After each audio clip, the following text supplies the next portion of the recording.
ஜீவாத்மா டிவி நேயர்களுக்கு வணக்கம். இன்றைய நேர்காணல்ல ஆன்மீகம் மற்றும் ஜோதிடம் சார்ந்த கேள்விகளுக்கு விளக்கம் அளிக்க நம்மோடு சிவயோகி சிவசக்திமான் சுவாமிகள் ஐயா அவர்கள் இணைஞ்சிருக்காங்க. பேசலாம். வணக்கம் ஐயா. வணக்கம்மா. ஐயா, இப்போ நிறைய பேருக்கு என்ன காரணமே தெரியாம திருமணம் தடைப்பட்டுட்டே இருக்கு. ரொம்ப நாள் ஆகியும் திருமணம் ஆகாமலே இருக்கு. ஜாதகமும் நல்லாதான் இருக்கு, வரன் அமையும் சொல்றாங்க. இருந்தாலும் அவங்க திருமணம் தட்டி தட்டி தான் போகுது. சோ இதுக்கு என்ன காரணம், இதுக்கு என்ன பரிகாரம்? கண்டிப்பாக. இப்போ நடைமுறையில் உள்ள விஷயங்கள் தான் கேட்டிருக்கீங்க. நிறைய பேருக்கு அப்படிதான் ஜாதகத்தை எடுத்துட்டு அழிஞ்சுன்னு இருக்காங்க. அப்பெல்லாம் உறவு மூலியமா முடிச்சிருவாங்க. நெருங்கிய நட்பு உறவு மூலியமா கல்யாணத்தை முடிச்சிருவாங்க. இப்போ அப்படி இல்லை. மேட்ரிமோனின்னு சொல்ற இடத்துல இருக்காங்க. இப்போ அடியனும் மேட்ரிமோனி வச்சிருக்கேன், திருமண தொகுமை வச்சிருக்கேன், எல்லா ஜாதி மதத்துக்கும் பார்த்துட்டு இருக்கேன். அப்போ அந்த ஜாதகத்திலே 7ஆம் இடத்திலே பாபகர்கள் இருந்தாலும், பாபகர்கள் 7ஆம் இடத்தை பார்த்தாலும் திருமண தடை ஏற்படும். ஆனந்தாலும் பெண்ணாலும். அப்போ அதை நம்ம ஒரு ஜோதிடத்தை அணுகி தெரிஞ்சுக்கலாம். அது தெரிந்த பிறகு அந்த கிரகத்துக்கு உண்டான பரிகாரம் செய்யலாம். இது ஒரு வகை.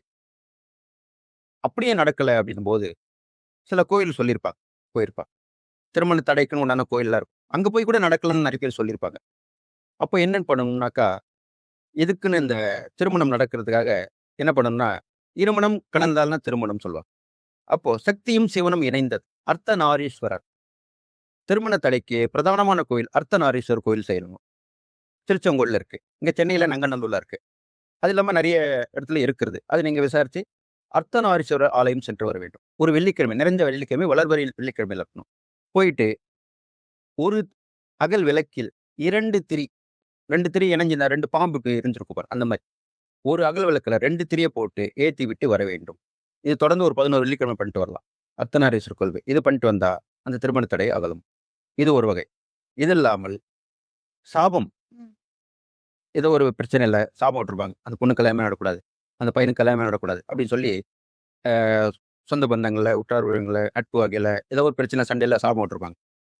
அப்போ என்ன பண்ணுன்னு கேட்டால், முன்னே சொன்ன மாதிரி இந்த அருள் வாக்கு சொல்கிறவங்ககிட்ட போய் கேட்கணும். அப்போது சொல்லிடுவாங்க, இந்த மாதிரி சாபம் வந்திருக்கு உங்களுக்கு, இன்னாரெல்லாம் சாபம் அப்படின்னு சொல்லுவாங்க. அப்போது அவங்க வீட்டுக்கு போகிற மாதிரி இருந்தாக்கா நீங்கள் எதுவுமே சொல்லக்கூடாது. போயிட்டு நீங்கள் ஒரு தண்ணி உங்கள் கையால் குடிக்கிற தண்ணியை அவங்க குடிச்சிடணும். சாபம் விட்டவங்க உங்கள் கையில் தண்ணி வாங்கி குடிச்சிட்டாங்கன்னா அந்த சாபம் விலகிடும். இது ஒன்று. இது இல்லாமல் அப்படி அவங்க பண்ண மாட்டாங்கன்னா, பிள்ளையார் எங்கே பார்த்தாலும் இருப்பார். ஒரு சூறை தேங்காய் ஒரு தேங்காய் எடுத்துங்க, கிழக்கு பக்கமாக வீட்டில் உட்காந்து 3 முறை தலையை சுற்றி, எனக்கு சாபத்தால் எந்த வகையில் ஏற்பட்டு இந்த தடை விலகுன்னு சொல்லிட்டு, பெரும்பாலும் முச்சந்தில் இருக்கிற பிள்ளையார் உடைச்சா நல்லதுன்னுவாங்க. முச்சந்தில் பிள்ளையார் இருப்பாங்க, கண்டிப்பாக வச்சிருப்பாங்க எல்லா இடத்துலையுமே. ஏன்னா உச்சத்தில் வீடு கட்ட மாட்டாங்க, அந்த இடத்துல ஒரு பிள்ளையார் வச்சிருப்பாங்க. அப்படியே வீடு கட்டுற சூழ்நிலை வந்தால் அந்த இடத்துல ஒரு பிள்ளையார் வச்சுட்டு தான் வீடு கட்டுவாங்க, பார்த்துருப்பீங்க. வணிக வளாகம் இருந்தாலும் சரி, வீடாக இருந்தாலும் சரி. அப்போது அந்த பிள்ளையாருக்கு சூரத்தேங்காய் வச்சுட்டா இந்த சாபத்தோட பிரச்சனை தீர்ந்துடும். இது வகை.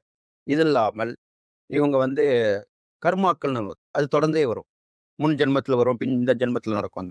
அந்த கர்மாவுக்கு கரையணும்னா என்ன பண்ணணும்னா, ஜீவராசிகளுக்கு உணவிட வேண்டும். ஜீவராசி உணவுனா நிறைய பேருக்கு உணவிடும், அது முடியாது. அப்போது எறும்பு புற்றுகளுக்கு, எறும்பு புற்றில் போய் நம்ம கொடுத்தோம்னா சர்க்கரையோ வெள்ளத்தூளோ நாட்டு சர்க்கரைன்னு சொல்கிறோம், அதெல்லாம் இல்லை அரிசி மாவு இதெல்லாம் தூவி விட்டோம்னாலே அது கிட்டத்தட்ட ஆயிரக்கணக்கான எறும்புகள் சாப்பிடும். இது ஒரு ஞாயிற்றுக்கிழமையில செய்யும். இது ஒரு 11 ஞாயிற்றுக்கிழமை செய்யலாம். ஒரு நாள் செஞ்சு முடிச்சு பாருங்க, இல்லைன்னா தொடர்ந்து 11 ஞாயிற்றுக்கிழமை இது மாதிரி செஞ்சுட்டு வந்தீங்கன்னா இந்த திருமண தடை கண்டிப்பாக அகலும். ஜாதகப்படி இருந்தாலும் கிரக தோஷம் பரிகாரம் பண்ணிக்கலாம். சாபம் விட்டிருந்தாலும் நான் சொன்ன பரிகாரம் பண்ணி செய்யலாம். கர்மாவாக இருந்தாலும் இந்த மாதிரி சொன்ன பரிகாரம் செஞ்சுட்டா கண்டிப்பாக திருமணம் நடைபெற்று நீங்கள் எல்லா நலும் பெற்று வாழ்வீங்கன்னு சொல்லி வாழ்த்தி விடைபெறுகிறேன். நன்றி, வணக்கம்.